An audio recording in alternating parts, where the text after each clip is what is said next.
اور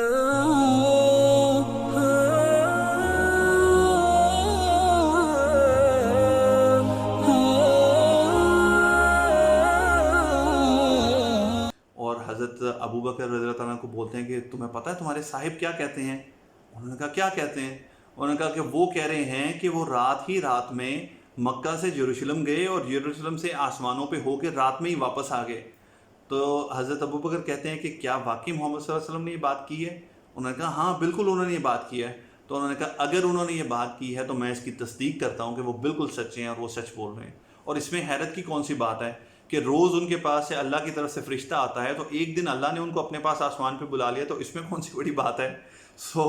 سو حضرت ابو بکر رضی اللہ تعالیٰ عنہ پوز like not a big deal, اس میں کون سی بڑی بات ہے جو تم آگے مجھے بتانے کے لیے؟ اور بہت سے روایات کہتے ہیں کہ اس وجہ سے، اس تصدیق کی وجہ سے صدیق جو ہے ان کا لقب پھر جو حضرت ابو بکر کا تھا کہ صدیق اکبر کہتے ہیں ہم ان کو،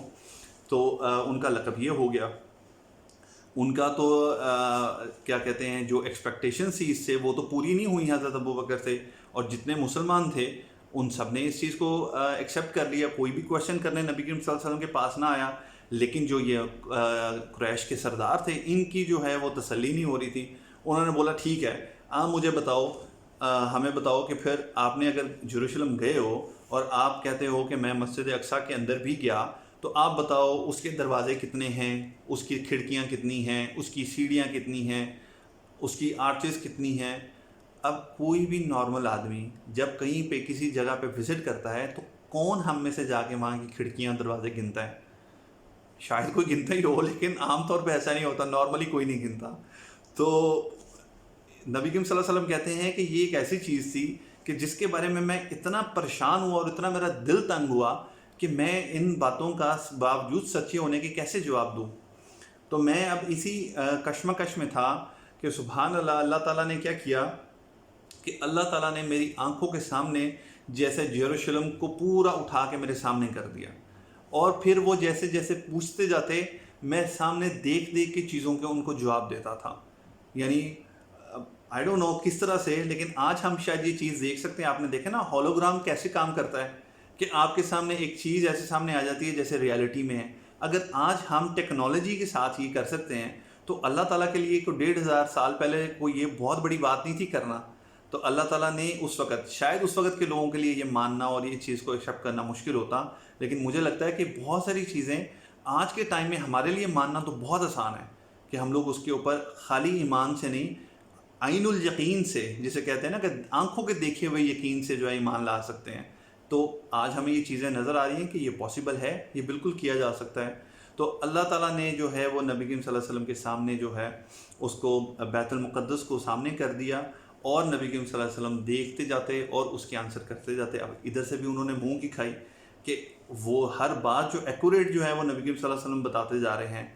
اس کے بعد انہوں نے پوچھا کہ ہمارا فلاں قافلہ جو ہے وہ رستے میں ہے، اس کے بارے میں بتائیں۔ انہوں نے کہا ہاں تمہارا قافلہ رستے میں ہے، اور میں یہ خیال کرتا ہوں کہ 2 دن کے اندر اندر تمہارا قافلہ پہنچ جائے گا۔ اور باقاعدہ نبی کریم صلی اللہ علیہ وسلم نے اس کے علاوہ بھی 2 قافلوں کے بارے میں بتایا، اور یہ بھی بتایا کہ ان کا اونٹ گم ہو گیا تھا جو کہ فلاں جگہ پہ تھا اور ان کو مل گیا ہے، اور اب فلاں دن وہ پہنچیں گے۔ اور ان لوگوں نے باقاعدہ انتظار کیا اس اتنے دنوں کا، اور باقاعدہ قافلہ پہنچا، اس سے انہوں نے پوچھا اور یہ چیز کو کنفرم کیا، لیکن دا آئرنی از پھر بھی نہیں مانے۔ ان سب چیزوں کو دیکھنے کے سننے کے باوجود اللہ تعالیٰ نے ایسی مہریں لگا دی ان کے دلوں کے اوپر کہ وہ پھر بھی نہیں مانے۔ تو اللہ تعالیٰ نہ کرے کہ ہم لوگوں کے دل ایسے ہوں کہ جانتے بوجھتے ہم لوگ کئی دفعہ اس طرح سے کرتے ہیں کہ کیوریس ہوتے ہیں اور چیز کے بارے میں پیچھے پڑ جاتے ہیں اس کو پتہ کرنے کے لیے، لیکن جب چیز ہمیں پتہ چلتی ہے اور اگر وہ ہماری مرضی اور منشا کے خلاف ہوتی ہے تو ہم لوگ جاننے کے باوجود ماننے کے لیے تیار نہیں ہوتے۔ تو اللہ نہ کرے کہ ہم لوگ اس پوزیشن میں آئیں کہ کبھی ہم لوگ ایسا بھی کریں۔ خیر، اب یہ والا معاملہ جو ہے یہ ہو جاتا ہے، اس سے نبی کریم صلی اللہ علیہ وسلم کی جو دل کی تھوڑی تسکین ہوتی ہے، اللہ تعالیٰ ان کو ٹھہراتا ہے، کیونکہ یہ بڑا سخت سال تھا، بڑا بھاری سال تھا نبی کریم صلی اللہ علیہ وسلم کے اوپر۔ اس کے بعد اب معاملہ جو ہے وہ نبی کریم صلی اللہ علیہ وسلم مکہ کے بارے میں خود بھی فیل کرتے ہیں کہ اب یہاں پہ جو پوٹینشل ہے شاید میں اس کو پورا کا پورا ایگزاسٹ کر چکا ہوں، کیونکہ اب یہاں پہ ایک طرح سے ٹائم ایسا تھا 11 سال کے بعد کہ جیسے دعوت کا کام رک سا گیا تھا، سختیاں زیادہ ہو رہی تھیں، لیکن لوگوں تک جو میسج جیسے پہنچنا چاہیے تھا وہ پہنچ نہیں پا رہا تھا. اور نبی کریم صلی اللہ علیہ وسلم آلریڈی طائف کو ٹرائی کر چکے تھے، طائف میں ان کو کوئی لک نہیں ہوئی، تو اب اس کے بعد وہ ادر آپشنز جو ہیں وہ دیکھنا چاہ رہے تھے. اور اس کے لیے نبی کریم صلی اللہ علیہ وسلم نے کیا کیا کہ ان کا ایک عکاس کا میلہ ہوتا تھا، فیسٹیول بہت بڑا عربوں کا مشہور ہوتا تھا، اس میں جاتے، اس طرح کے چھوٹے چھوٹے جو میلے اور فیسٹیولز ہوتے اس میں جاتے، کیونکہ ان کے اندر باہر کے لوگ آئے ہوتے تھے دوسرے شہروں سے. تو جو قریب کے لوگ تھے وہ تو جانتے تھے، لیکن نبی کریم صلی اللہ علیہ وسلم جو ہے دور کے لوگوں کو تک اپنی بات پہنچانے کی کوشش کرتے. اور اسی طرح اسی کے اندر سب سے بڑا جو ایونٹ ہوتا تھا عربوں کے اندر، خاص طور پہ مکہ کے لوگوں کے لیے، وہ ہوتا تھا حج کا سیزن جو ہوتا تھا. کہ حج کے اندر اس وقت بھی حج کے طریقے بہت سارے بدل چکے تھے، لیکن لوگ ابھی بھی حج کے لیے جمع ہوتے تھے، اور باقاعدہ بہت بڑا جو ہے ایک یہ ان کا ایونٹ ہوتا تھا، اور جس کے اندر بہت سارے لوگ، یہ خالی مذہبی عبادات کے لیے نہیں، اس میں ٹریڈنگ بھی ہوتی تھی اور بہت طرح کی چیزیں ہوتی تھی، اور بہت سارے لوگ یہاں پہ آ کے اکٹھے ہوتے تھے. اب اس کے اندر نبی کریم صلی اللہ علیہ وسلم نے جو ہے وہ جانا شروع کر دیا، لوگوں سے باتیں کرتے، اپنا پیغام پہنچاتے، اور اس طرح نبی کریم صلی اللہ علیہ وسلم جو ہیں وہ مختلف فیسٹیولز میں اور مختلف جگہوں پہ جاتے رہتے اور لوگوں کو میسج کنوے کرتے. اب اس سے پہلے کہ میں فردر آن دو جو واقعات ہیں اس میں بتاؤں آپ کو، جب نبی کریم صلی اللہ علیہ وسلم جو جاتے تھے، ایک چیز جو ہے وہ میں مس اس وقت کر گیا کہ جس وقت میں واقعہ معراج کے بارے میں آپ کو کمپلیٹ بتا رہا تھا، کہ اس کے بعد نبی کریم صلی اللہ علیہ وسلم کے چند دنوں کے بعد، اس واقعے کے بعد، جبرائیل علیہ السلام آئے نبی کریم صلی اللہ علیہ وسلم کے پاس، اور انہوں نے 2 دن آئے. ایک دن آئے اور انہوں نے 5 وقت نبی کریم صلی اللہ علیہ وسلم کو نماز پڑھ کے بتائی.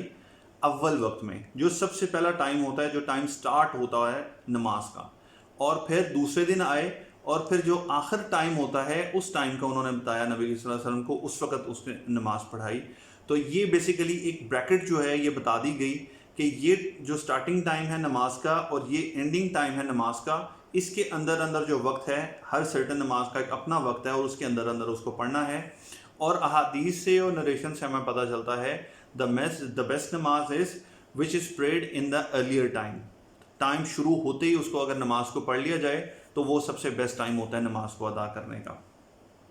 سو coming back to our story, کہ جب نبی کریم صلی اللہ علیہ وسلم جاتے تھے لوگوں سے بات کرنے کے لیے اور ان کو اپنی دعوت دینے کے لیے، تو ابو لہب جو ہے، جو سخت ترین دشمن تھا نبی کریم صلی اللہ علیہ وسلم کا اور چچا بھی تھا، وہ کیا کرتا تھا کہ ایون بینگ سردار، وہ پیچھے پیچھے بھاگتا تھا نبی کریم صلی اللہ علیہ وسلم کے. اور نبی صلی اللہ علیہ وسلم جب کسی کے پاس جا کے کوئی دعوت دینے لگتے یا بات کرنے لگتے تو پیچھے پیچھے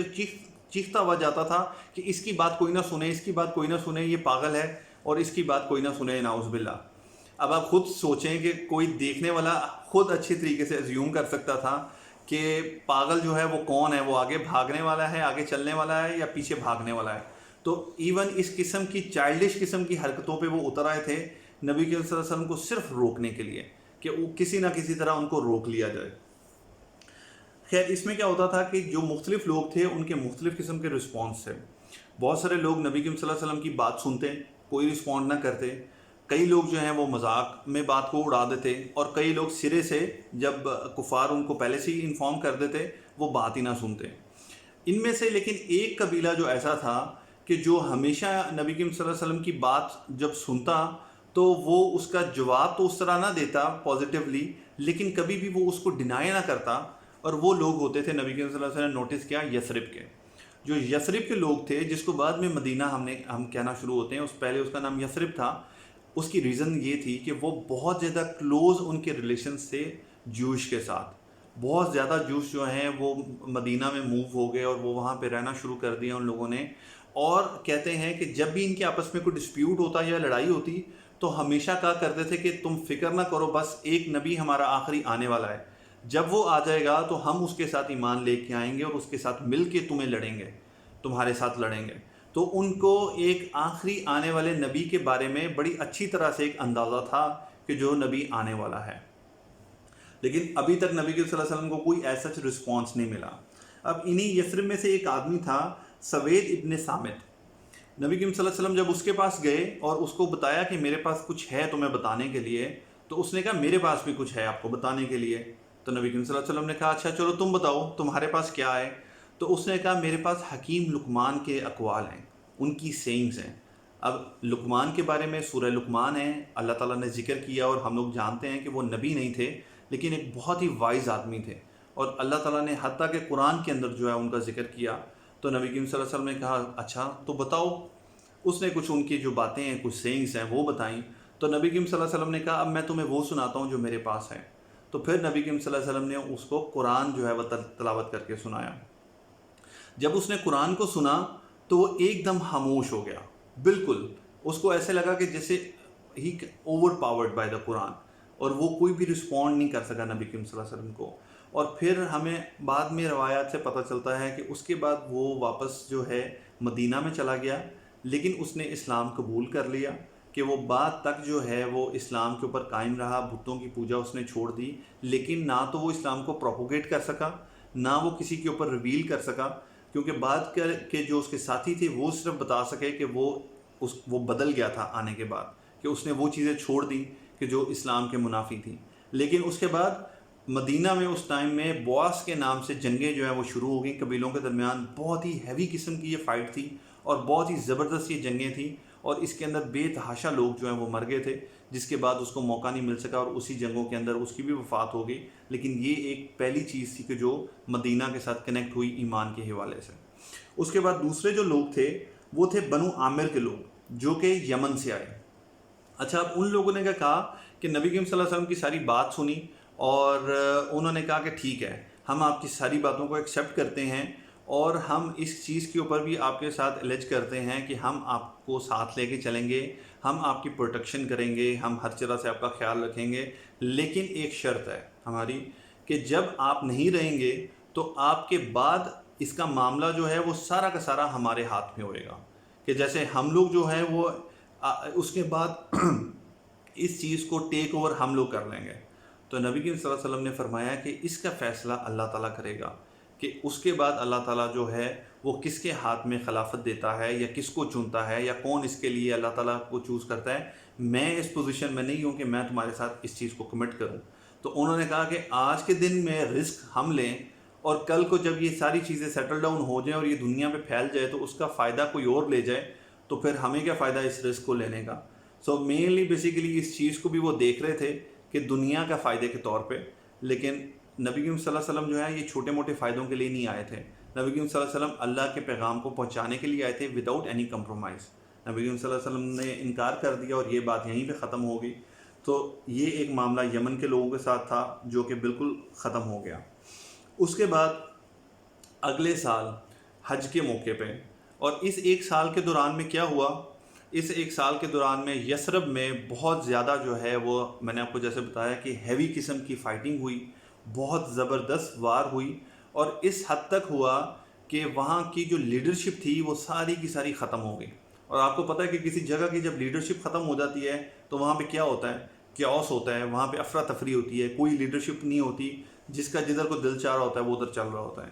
تو یثرب میں بیسیکلی اللہ تعالیٰ کیا کر رہے تھے کہ ایک طرح سے سٹیج کو سیٹ کر رہے تھے۔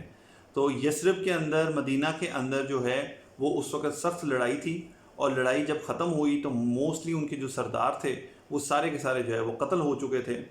اور اسی سال 6 لوگ ایسے تھے کہ جو آ کے نبی کریم صلی اللہ علیہ وسلم سے حج کے دوران ملے، اور باقاعدہ نبی کریم صلی اللہ علیہ وسلم کو انہوں نے الگ سے بلایا، اور ایک